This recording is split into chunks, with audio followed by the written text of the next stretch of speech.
Next যে কোশ্চেনটা আছে, which the following measures would result in an increase in the money supply in an economy? এর মধ্যে কোনটা বা কোন কোন পদ্ধতি প্রয়োগ করলে মার্কেটে বা ইকোনমিতে টাকার পরিমাণ বেড়ে যাবে? এর মধ্যে কোন কোন পন্থা অবলম্বন করলে অর্থনীতিতে টাকার পরিমাণ বেড়ে যাবে? এক নম্বর বলছে purchase of government security from the public by the central bank. এক্ষুনি আলোচনা করলাম 1 মিনিট আগে, ভালো করে ভাবুন। Purchase of government security from the public by the central bank, মানে আরবিআই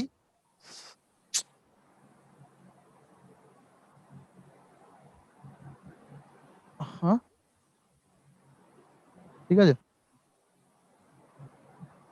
বলছে purchase of government security from the public by the central bank. তাহলে সেন্ট্রাল ব্যাংক মানে আরবিআই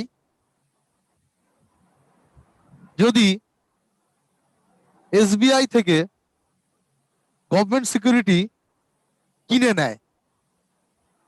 2 নম্বর হচ্ছে deposit of currency in commercial bank by the public. সাধারণ মানুষ আমরা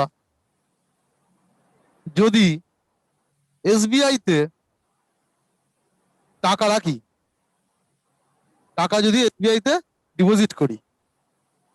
3 নম্বর বলছে borrowing by the government from the central bank, মানে সরকার যদি আরবিআই থেকে টাকা ধার নেয়।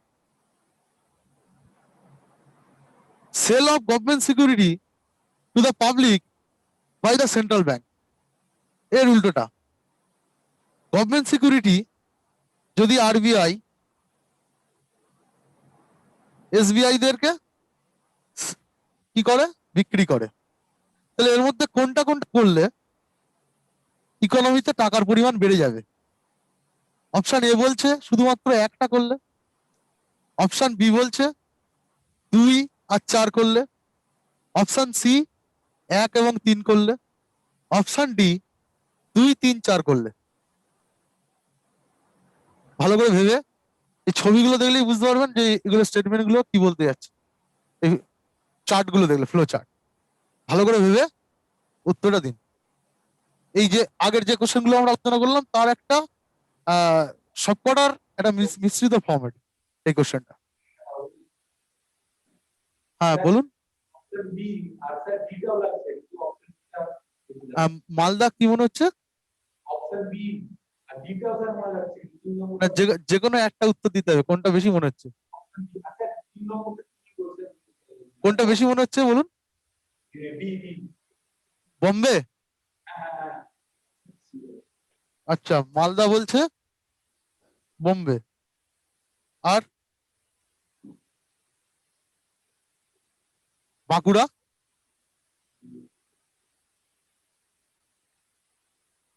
বাঁকুড়া কোনটা মনে হচ্ছে?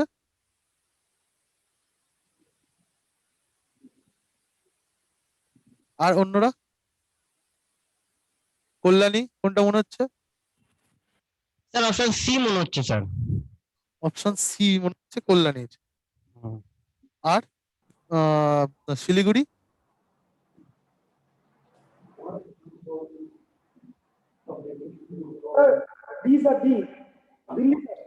শিলিগুড়ি কোনটা বলছে?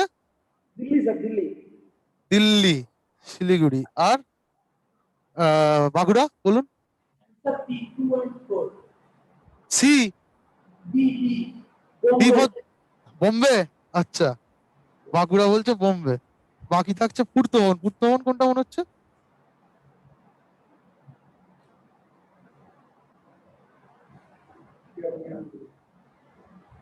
পূর্তমন কোনটা মনে হচ্ছে?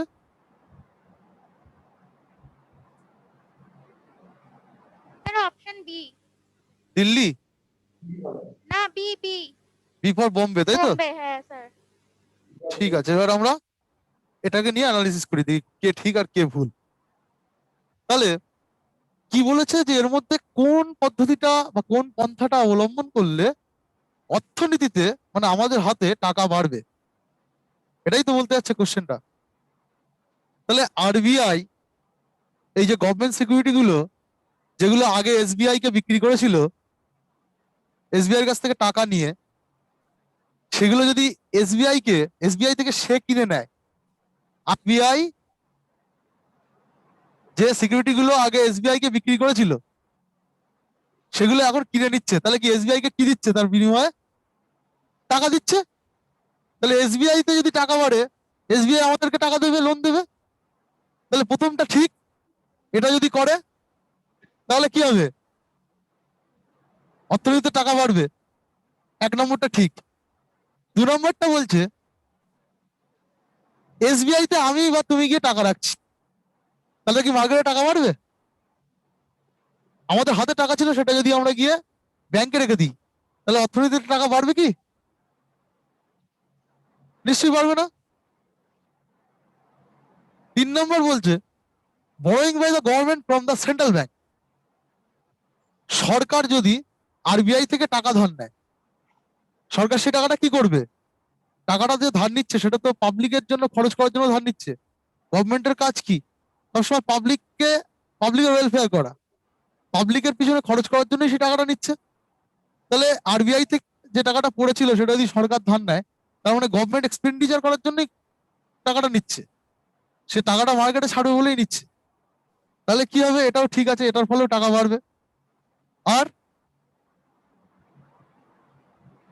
তারপর এটা কি বলছে, সেল অফ গভর্নমেন্ট সিকিউরিটি, এটা উল্টোটা।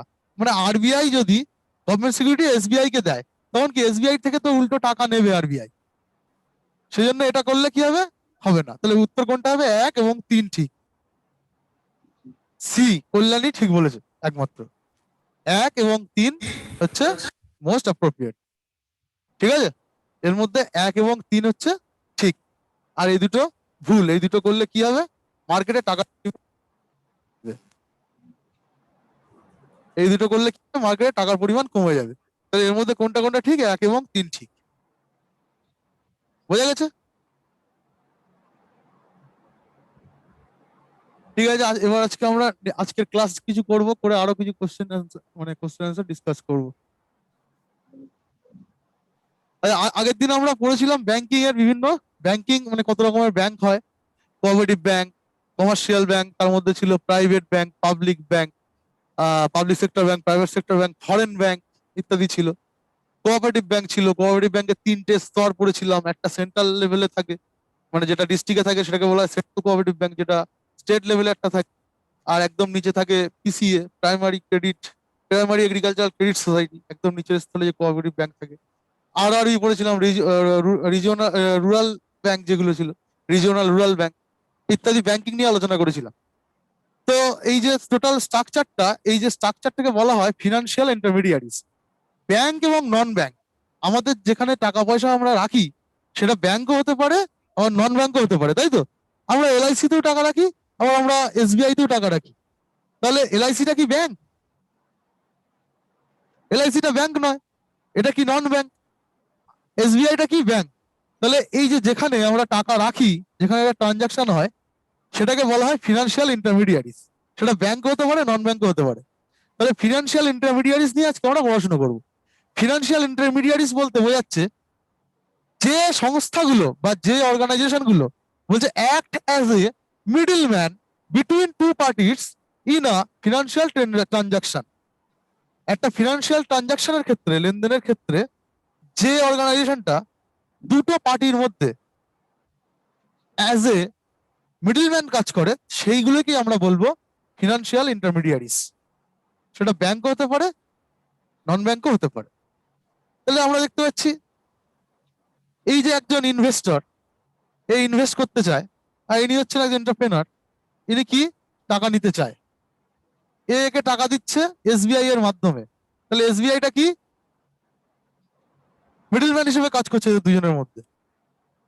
তাহলে এসবিআইটা কি? Financial intermediaries. ঠিক আছে, তাহলে ফিনান্সিয়াল ইন্টারমিডিয়ারিজ আমি তাকেই বলবো যে সংস্থাটা অ্যাজ এ মিডলম্যান কাজ করে between two parties in a financial transaction, একটা অর্থনৈতিক ট্রানজাকশনের ক্ষেত্রে যে সংস্থাটা একটা মিডলম্যানের কাজ করে তাকে বলবো আমরা ফিনান্সিয়াল ইন্টারমিডিয়ারিজ। ঠিক আছে, বিটুইন লেন্ডার অ্যান্ড বড়োয়ার, যে লেন্ডার এবং যে বড়োয়ার তাদের মধ্যে কাজ করে, ইনভেস্টর এবং এন্টারপ্রেনার এতেও কাজ করতে পারে। ওকে, তাহলে ফিনান্সিয়াল ইন্টারমিডিয়ারিজ এর সংজ্ঞা বা ডেফিনেশন আমরা দেখলাম। নেক্সট আমরা দেখব স্ট্রাকচারটা, ভারতে ফিনান্সিয়াল ইন্টারমিডিয়ারিজ কতগুলো আছে, কিভাবে আছে, কোনটা ব্যাংক নয়। ব্যাংক তো কতদিন আমরা পড়েছি, আজকে আমরা নন ব্যাংক গুলো দেখব। তাহলে ফিনান্সিয়াল এইভাবে উল্টো এইভাবে দেখুন, এইভাবে গেছে। ঠিক আছে, আমি সোজা করে না করে এই বাঁ দিক থেকে ডান দিকে করেছি। প্রথমে বলছে ফিনান্সিয়াল ইন্টারমিডিয়ারিজ, যেটাকে আমি এফআই বলে লিখেছি, বড় করে না লিখে শর্টে লিখেছি। ফিনান্সিয়াল ইন্টারমিডিয়ারিজ দুই রকমের হয়, একটা হয় ফর্মাল, একটা ইনফর্মাল। আমাদের অর্থনীতিতে আলোচনার বিষয়বস্তু হচ্ছে ফর্মাল গুলো। ইনফর্মাল মানে আমি পাড়ায় কারোর কাছ থেকে সুদে টাকা নিচ্ছি, সেটা তো কোনো ফর্মাল টাকা নেওয়া নয়, যখন তখন টাকা আমি মেরে দিতে পারি, বা আমি টাকা শোধ দিলেও সে বলতে পারে না টাকা শোধ করেননি, আপনার কাছে পাবো। আমি মরে গেলে আমার ছেলের কাছে গিয়ে বলতে পারে তোমার বাবা টাকা শোধ করেনি। এগুলো কি ইনফর্মাল, সেই জন্য ইনফর্মাল। আমাদের অর্থনীতিতে ইম্পর্টেন্ট কোনটা, ফর্মাল যে ফিনান্সিয়াল ইন্টারমিডিয়ারিজ গুলো আছে। তাহলে ফর্মাল ইন্টারমিডিয়ারিজ কে দুভাবে ভাগ করা যায়। কিছু ইন্টারমিডিয়ারিজ আছে মিডলম্যান, যারা ব্যাংক বলা হয় যাদেরকে, যেখানে আমরা ডিপোজিট রাখতে পারি। ঠিক আছে, টাকা যখন ডিমান্ডে তুলতে পারি বা টার্মে তুলতে পারি। আর কিছু আছে নন ব্যাংকস। ব্যাংকের মধ্যে আমরা পড়েছিলাম কি কি, আগের কতদিন পড়েছিলাম, কমার্শিয়াল ব্যাংকস হয় আর কোঅপারেটিভ ব্যাংকস হয়। কমার্শিয়াল ব্যাংক গুলোকে আবার বিভিন্ন ভাগে ভাগ করা যায়, এসবিআই, তারপরে ব্যাংক অফ বরোদা ইত্যাদি যে বড় বড় ব্যাংক গুলো আছে, public sector bank. Private sector ব্যাংকে আছে আইসিআইসিআই, এইচডিএফসি। ফরেন ব্যাংকের মধ্যে এইচএসবিসি। ঠিক আছে, এরকম অনেক ব্যাংক আছে। আর ডিফারেন্সিয়াল ব্যাংক আছে কিছু। ডিফারেন্সিয়াল ব্যাংক বলতে আমরা পড়েছিলাম যেগুলো payment bank, Airtel payment bank, Paytm payment bank ইত্যাদিকে, এদেরকে বলা হচ্ছে যে ডিফারেন্সিয়াল ব্যাংক। কোঅপারেটিভ ব্যাংকের মধ্যে কোন কোন ভাগ আছে, কোঅপারেটিভ ব্যাংক একটা আরবান কোঅপারেটিভ ব্যাংক হয়, আর রুরাল লেভেলে যে কোঅপারেটিভ ব্যাংক হয় তার তিনটে ভাগ ছিল, আমরা তিনটে স্তর ছিল জানি। State cooperative bank, central cooperative bank যেটা ডিস্ট্রিক্টে হয়, আর প্রাইমারি এগ্রিকালচার ক্রেডিট সোসাইটি একদম লোয়ার ব্লক লেভেলে বা গ্রামের লেভেলে যেটা থাকে। তাহলে কোঅপারেটিভ ব্যাংকের এই ভাগগুলো পড়েছিলাম। ঠিক আছে, এবার নন ব্যাংকস। নন ব্যাংকস কে, এগুলো ব্যাংকের ভাগ গেল যেটা আমরা গতদিন পড়ে নিয়েছি। এবার নন ব্যাংকস, নন ব্যাংকস কে তিন ভাগে ভাগ করা যায়। একটা হচ্ছে এআইএফআই, অল ইন্ডিয়া ফিনান্স ইনস্টিটিউশন। ঠিক আছে, এআইএফআই। এআইএফআই এর মধ্যে চারটে ব্যাংক আছে। একটা হচ্ছে Exim bank, export import bank যেটাকে বলা হয়। আর একটা হচ্ছে নেবার্ড, বা ডিটেলসে আমরা পরে আলোচনা করবো এগুলো। আর একটা আছে এনএইচবি, ন্যাশনাল হাউজিং ব্যাংক। আর একটা আছে SIDBI, small industrial development bank of India. তাহলে এইগুলো এআইএফআই বলা হচ্ছে এগুলোকে, অল ইন্ডিয়া ফিনান্সিয়াল ইনস্টিটিউশন। এটা নন ব্যাংকের মধ্যে পড়ছে, এরা কিন্তু তথাকথিত ব্যাংক নয়, এদের স্পেশাল পারপাসে গঠিত। এগুলো স্পেশাল পারপাস ব্যাংক বলা হয়, বা এআইএফআই এর মধ্যে পড়ছে ওরা। নন ব্যাংকস এর মধ্যে আরেকটা থাকে পিডি, প্রাইমারি ডিলার। সেটা কি আমরা পরে জানবো নেক্সট স্লাইড গুলোতে। আর কি আছে NBFC, non banking financial company. তাহলে ব্যাংকের মধ্যে কি হয়, কমার্শিয়াল আর কোঅপারেটিভ ব্যাংক। আর নন ব্যাংকের মধ্যে এআইএফআই আছে, প্রাইমারি ডিলার আছে, আর NBFC, non banking financial company আছে। এগুলো নিয়ে আমরা ডিটেলসে এবার পরে দেখবো। Next slide. এটা হচ্ছে টোটাল স্ট্রাকচার। আমাদের দেশের যে ফিনান্সিয়াল ইন্টারমিডিয়ারিজ আছে তার টোটাল স্ট্রাকচারটা হচ্ছে এইটা। এটা মাথায় কিন্তু রাখতে হবে, এই ছবিটা পুরো মাথায় গেঁথে নিলে কোনটা কি একদম সবসময় নিজের মাথায় থেকে যাবে। কোনটা ব্যাংক, কোনটা নন ব্যাংক, এগুলো মাথায় থেকে যাবে।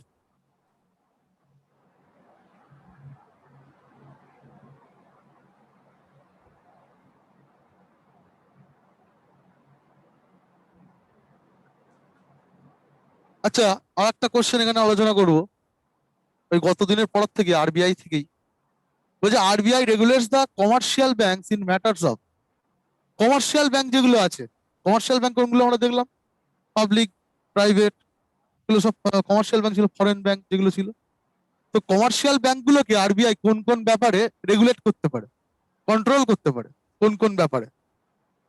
একটা হচ্ছে লিকুইডিটি অ্যাসেট, 2 নম্বর বলছে ব্রাঞ্চ এক্সপেনশন, 3 নম্বর বলছে মার্জার অফ ব্যাংকস, 4 নম্বর বলছে winding of banks. Hello sir, sir Kalyani থেকে বলছি স্যার। আগের স্লাইডটা বলুন। যদি একটু খুলতেন তাহলে সুবিধা হতো স্যার। আমাদের বেরিয়ে গেছিলাম তো একটুখানি, আগের স্লাইডটা যদি অল্প একটু সময়ের জন্য যদি খুলতেন। আগের হ্যাঁ, স্লাইডে জাস্ট ফিনান্সিয়াল ইন্টারমিডিয়ারিজ এর স্ট্রাকচারটা আমাদের দেশে সেটা দেখানো হয়েছিল। আচ্ছা আচ্ছা, ঠিক আছে, ঠিক আছে স্যার। তাহলে RBI regulates the commercial banks in matters of, এর মধ্যে কোন কোন বিষয়ে রিজার্ভ ব্যাংক অফ ইন্ডিয়া অন্যান্য কমার্শিয়াল ব্যাংকগুলোকে নিয়ন্ত্রণ করে? লিকুইডিটি অ্যাসেটের ক্ষেত্রে সেই ব্যাংকের লিকুইডিটি অ্যাসেট কি থাকবে না থাকবে সেটা কমানো বাড়ানো আরবিআই দ্বারা হতে পারে। ব্রাঞ্চ এক্সপেনশন, ব্রাঞ্চের বৃদ্ধি করানো। মার্জার অফ ব্যাংকস, 2-3টে ব্যাংককে একসাথে মিলিয়ে দেওয়া। উইন্ডিং অফ ব্যাংকস, কোনো ব্যাংককে তুলে দেওয়া, একেবারে বন্ধ করে দেওয়া। তাহলে এর মধ্যে কোন বিষয়ে আরবিআই কমার্শিয়াল ব্যাংকগুলোকে নিয়ন্ত্রণ করতে পারে? হ্যাঁ? কে বলছে এটা? বাঁকুড়া বলছে সি, বাঁকুড়া বলছে সি। আর sir A, Malda, Siliguri sir A. Siliguri বলছে এ। মালদা হ্যাঁ sir, D for Delhi sir. D. D sir, Delhi Delhi. আর কল্যাণী ब्रांच का जो बढ़ाएगा उसका कोई हमारे यहाँ पे कौन सा नहीं उसका पावर है नंबर टारगेट है। কল্যাণী পূর্ত ভবন।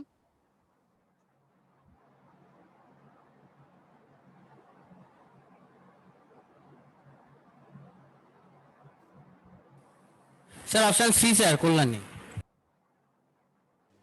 পূর্ত ভবন।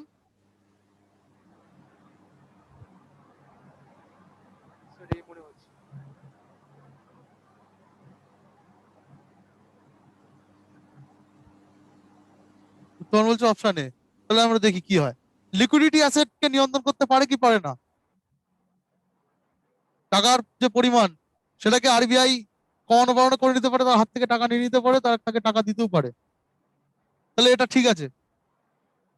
ব্রাঞ্চ এক্সপেনশনের ক্ষেত্রে আরবিআই নির্দেশ দিতে পারে কি যে একটা ব্যাংক শুধু শহরে ব্রাঞ্চ করে রেখেছে, তাকে আরবিআই নির্দেশ দিতে পারে কি যে না আপনি গ্রামেও ব্রাঞ্চ করুন, না তো গ্রামের মানুষরা ফ্যাসিলিটি পাচ্ছে না আপনার থেকে? অবশ্যই পারে। মোরাল সুয়েশনের মধ্যে ছিলাম, ধরুন আরবিআই বস ছিল, সে যা বলে সেটা ব্যাংকগুলোকে একটা নৈতিক, একটা নীতিগত একটা উপদেশ টাইপের, ব্যাংকগুলোকে মানতে হয় সেটা।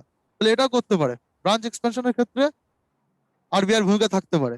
মার্জার অফ ব্যাংকস, বর্তমানে দেখতে পাচ্ছি অনেক ব্যাংক দুটো ব্যাংকে মার্জ করে দিচ্ছে, আরবিআই করছে না? করে দিচ্ছে তো, যেগুলো লসে চলছে সেগুলোকে একটা লাভবান ব্যাংকের সাথে মার্জ করে দিচ্ছে। তাহলে এটাও করতে পারে। উইন্ডিং অফ ব্যাংকস, কোনো ব্যাংক যদি কোনো রুলস রেগুলেশন না মানে তো সে ব্যাংকটাকে তুলে দিতে পারে আরবিআই, ব্যাংকের লাইসেন্স ক্যান্সেল করে দিতে পারে। তাহলে অপশন ডি হবে উত্তর। 1, 2, 3, 4, চারটেই ঠিক। ঠিক আছে, তাহলে একমাত্র মালদা ঠিক বলেছে। তাহলে এই প্রত্যেকটা কাজ কিন্তু প্রত্যেকটা বিষয়েই আরবিআই কমার্শিয়াল ব্যাংককে রেগুলেট করতে পারে, একটা কমার্শিয়াল ব্যাংককে। ওকে,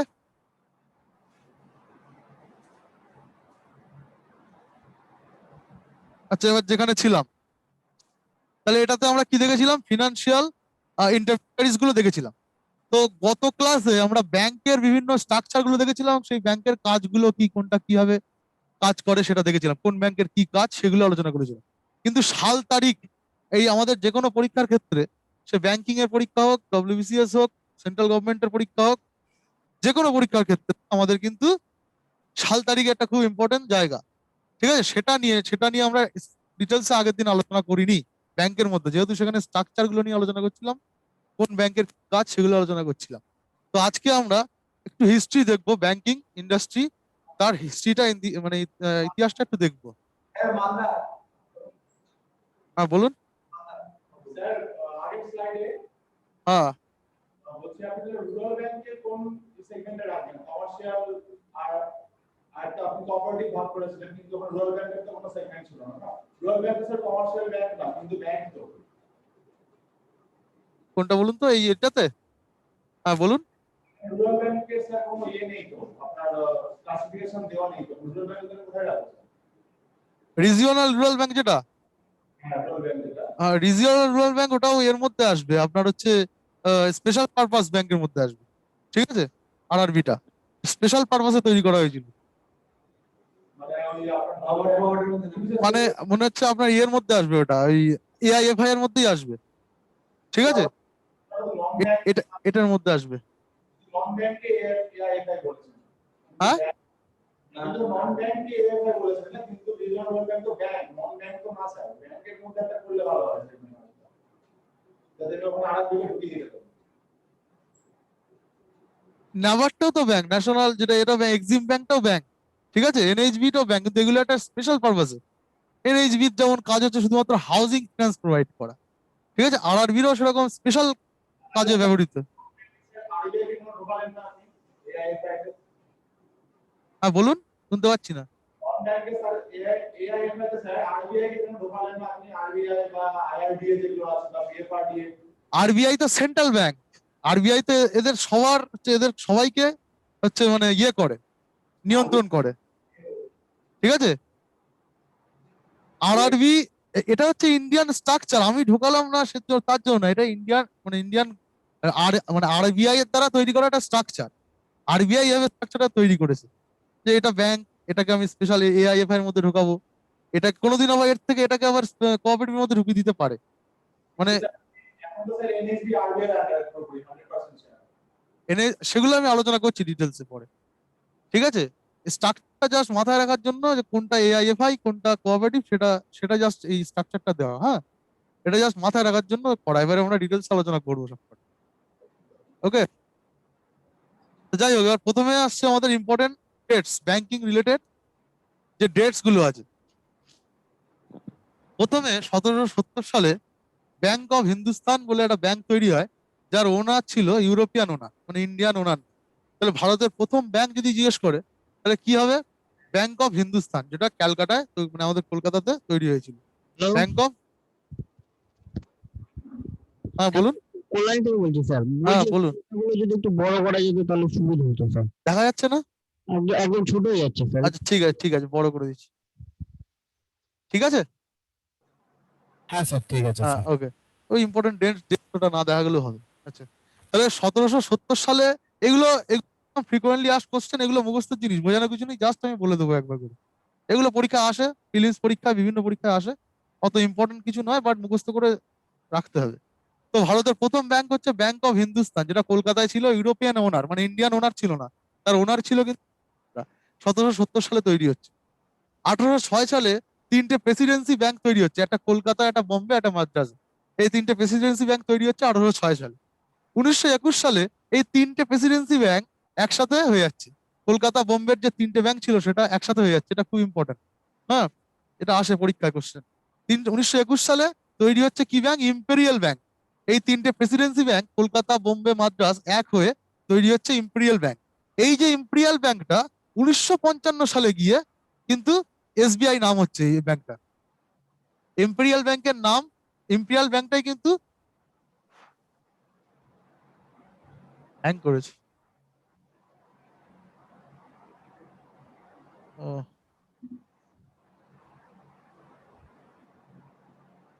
Hello, sir.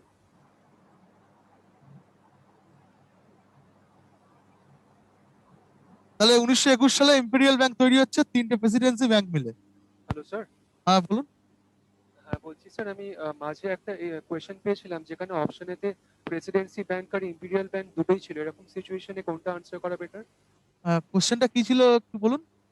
ফার্স্ট মানে এই মুহূর্তে এক্সাক্ট মনে পড়ছে না, বাট এই ফার্স্ট ব্যাংক কোনটা আমাদের হয়েছিল সেটা জিজ্ঞেস করেছিল, আর আমাদের অপশনেতে ইম্পেরিয়াল ব্যাংকও ছিল, প্রেসিডেন্সি ব্যাংকও ছিল। তাহলে প্রেসিডেন্সি ব্যাংক হবে। প্রেসিডেন্সি, ঠিক হ্যাঁ, আছে। যেটা আগে হয়েছে মানে ক্রোনোলজিক্যালি দেখতে হবে। তাহলে তিনটে প্রেসিডেন্সি ব্যাংক 1806 সালে হচ্ছে, 1921 সালে তিনটে প্রেসিডেন্সি ব্যাংক কম্বাইন হয়ে যাচ্ছে, গিয়ে যে ব্যাংকটা তৈরি হচ্ছে তার নাম হচ্ছে ইম্পেরিয়াল ব্যাংক।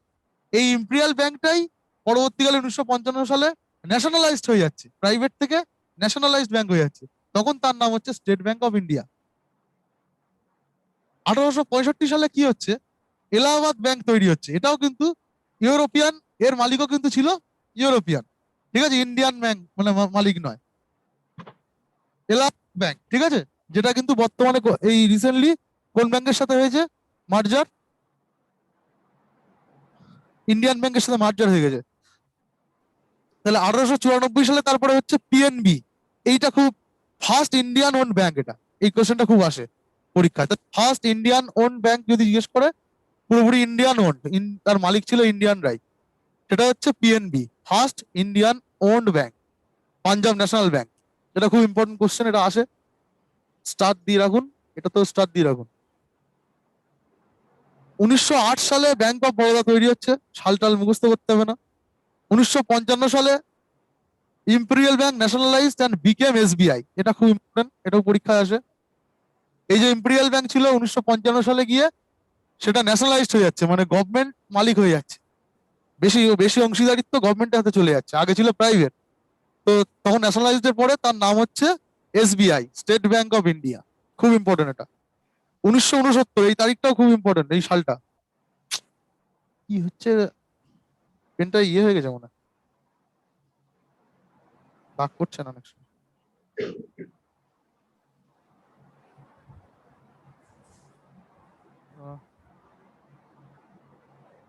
আচ্ছা,